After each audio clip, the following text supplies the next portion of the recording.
अनामिका नाम की 20 साल की लड़की जो नागपुर में रहती थी, वो वड़ा पाव बेचती थी। उसके माँ बाप दोनों बचपन में ही गुजर जाते हैं। जब से उसके माँ बाप की मौत हुई है, वो अकेली जीवन यापन करती है। बचपन में ही उसकी माँ बाप की मौत हो जाती है। माँ बाप के साथ साथ उसका छोटा भाई भी मर जाता है। बेचारी अकेली दर बदर भटकती रहती है। देखभाल करने के लिए कोई नहीं थे।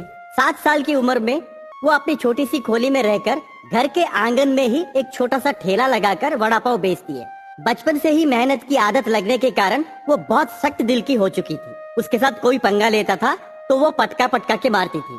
जितना वो गुस्सेल थी उतना ही साफ दिल की थी। उसके पास जो भी गरीब बच्चे आते थे उनको मुफ्त में वड़ा पाव खिलाती थी। बूढ़े बुजुर्गों को मुफ्त में वड़ा पाव खिलाती थी। एक तरफ से वो दयामयी थी और दूसरी तरफ से राक्षसी भी। हर कोई उससे डरता था। पुलिस भी उसकी कदर करते थे। कभी वो कायदा कानून के खिलाफ नहीं जाती थी। छोटे से लेकर बड़े तक, अमीर से लेकर गरीबों तक, संत से लेकर मुल्लाओं तक सभी आकर उसके पास वड़ा पाव खाते थे।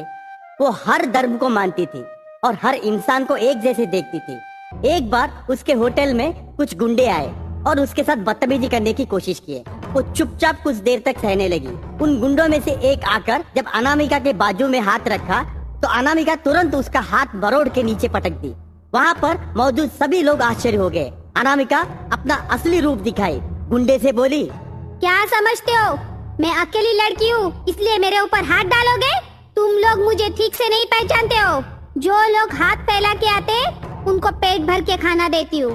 अगर कोई हाथ उठाने आया तो उसका हाथ तोड़ के हाथ में दे देती हूँ और प्यार से बात करोगे तो भाई समझकर राखी बांध दूंगी। अगर गलत नजर से देखा तो दुर्गा बनकर संहार करूंगी। अच्छे लोगों के लिए मेरा नाम अनामिका है और तुम जैसे जानवरों के लिए मेरा नाम संहारिका है। तब उन गुंडों में से एक गुंडा आकर उसे धमकाता है, अरे छोरे, लगता है तू हमें पहचानती नहीं है। तू जहाँ पर भी रहती है ना, रात के रात तुझे उठा कर लेके जा सकता हूँ। मेरा नाम गुल्लू दादा है। पूरे इलाके में मुझसे डरते हैं और तू छोरी मुझे क्या करेगी? एक रफ्ता दूंगा था, यहीं के यहीं गिरेगी। चल रे, छोरी को अभी दिखा दे हम कौन है।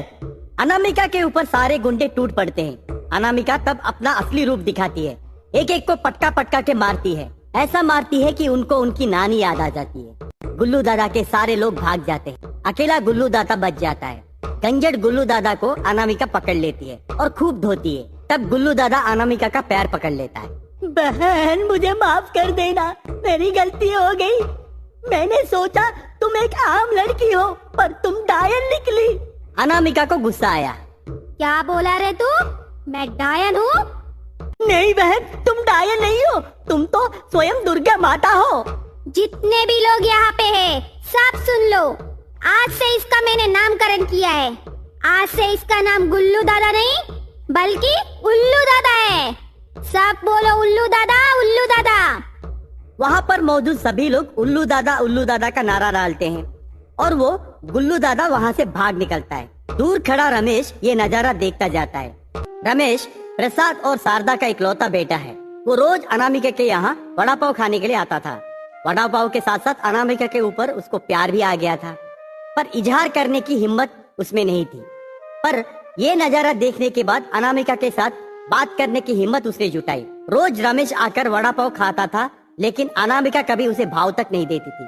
उस दिन रमेश सीधा अनामिका के पास जाकर, सुनिए जी, क्या मैं आपसे बात कर सकता हूँ? कितना वड़ा पाव चाहिए? मुझे वड़ा पाव के बारे में नहीं, मुझे आपसे पर्सनली बात करनी थी।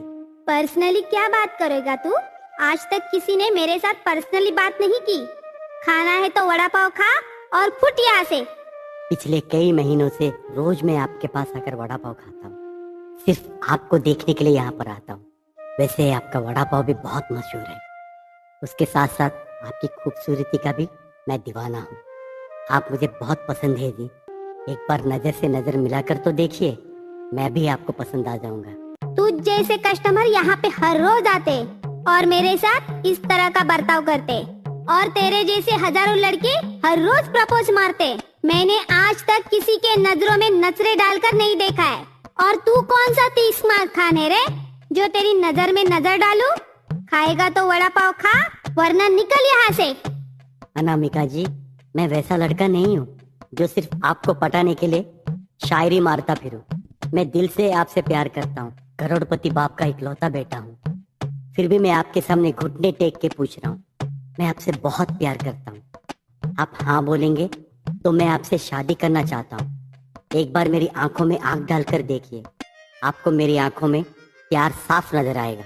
अनामिका उसकी बात सुनकर पिघल जाती है और वो पहली बार किसी मर्द के आंखों में आंखें डालकर देखती है।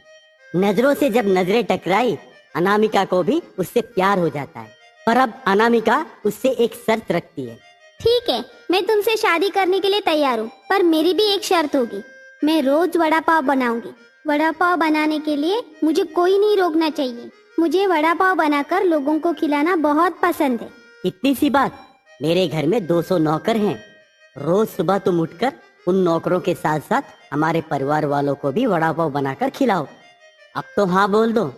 रमेश और अनामिका जाकर तुरंत मंदिर में शादी कर लेते हैं और रमेश अनामिका को लेकर सीधा घर पहुंच जाता है। शारदा को अनामिका बिल्कुल पसंद नहीं आती, पर प्रसाद अनामिका को बहुत पसंद करता है। घर के नौकर चाकर सभी अनामिका के दीवाने हो जाते हैं। सुबह होते ही बहुरानी बहुरानी कहते हुए उसके चारों ओर घूमते फिरते हैं। कुछ ही दिनों में उस घर में अनामिका की पॉपुलैरिटी बढ़ जाती है। बेचारी शारदा कुछ करके भी कुछ कर नहीं पाती। वो किसी भी कीमत पर अनामिका और रमेश को अलग करना चाहती है। एक दिन वो एक ढोंगी बाबा को घर पर बुलाती है। ढोंगी बाबा घर पर आकर तमाशा करता है। शारदा जी, मुझे आपसे एक अहम बात करनी है। आपके घर में अब एक बुरी आत्मा आ गई है जिसको आपके घर से बाहर निकालना होगा, नहीं तो वो आपके पूरे घर को मिटा देगी, आपको बर्बाद कर देगी और आपके पूरे परिवार को तबाह कर देगी। मेरी बात मानिए, आप उस आत्मा को अभी के अभी घर से निकाल दीजिए। तब शारदा मासूम बनकर उस बाबा से पूछी, पर बाबा जी, हमारे घर में कम से कम 300 लोग रहते, 200 नौकर, ड्राइवर 50 और घर वाले 20 लोग रहते और बाकी आने जाने वाले 50। इनमें से कौन किसको पहचानेगा? कौन सी बुरी आत्मा है? आप फिक्र मत कीजिए, आप सभी लोगों को मेरे सामने लाकर खड़ा कीजिए। पहले ही नजर में मैं पहचान लूंगा कि कौन इनमें से बुरी आत्मा है। बाबा की कहे मुताबिक शारदा सभी को बाबा के सामने खड़ा करती है। सबको देखने के बाद बाबा आखिर में आकर अनामिका को देखता है। बाबा अनामिका के और गौर से देखकर अनामिका के और उंगली उठाता है। शारदा जी, आपके घर में जो बुरी आत्मा है ना, वो और कोई नहीं बल्कि यही लड़की है। ये लड़की एक दिन भी यहाँ रहेगी तो आप सब लोग तबाह हो जाएंगे। तुरंत आप इसको बाहर निकालिए। प्रसाद, रमेश के साथ साथ सभी लोग आश्चर्य हो गए। सभी के मुंह पर ताले लग गए। रमेश को करना क्या है समझ में नहीं आया।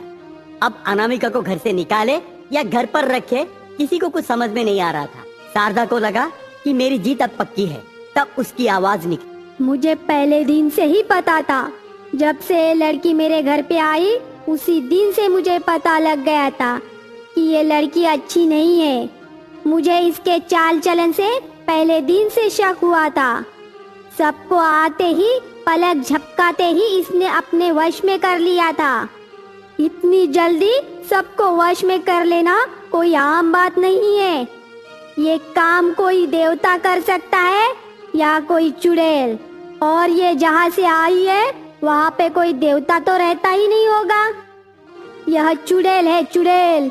इसे अभी के अभी मेरे घर से निकालना होगा, वरना ये हम सबको बर्बाद कर देगी। घर पर मौजूद सभी लोग खामोश हो जाते हैं। किसको क्या बोलना है समझ में नहीं आता है। रमेश भी चुपचाप खामोश होकर अपना सर झुका लेता है। शारदा अनामिका के पास आकर उसका हाथ पकड़कर घर से बाहर निकालने की कोशिश करती है।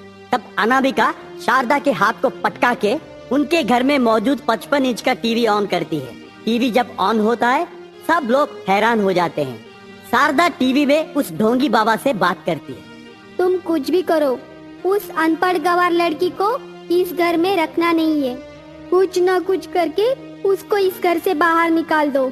इस काम के लिए मैं तुम्हें मुंह मांगी कीमत दूंगी। मेरा बेटा उसके जाल में फंसा है।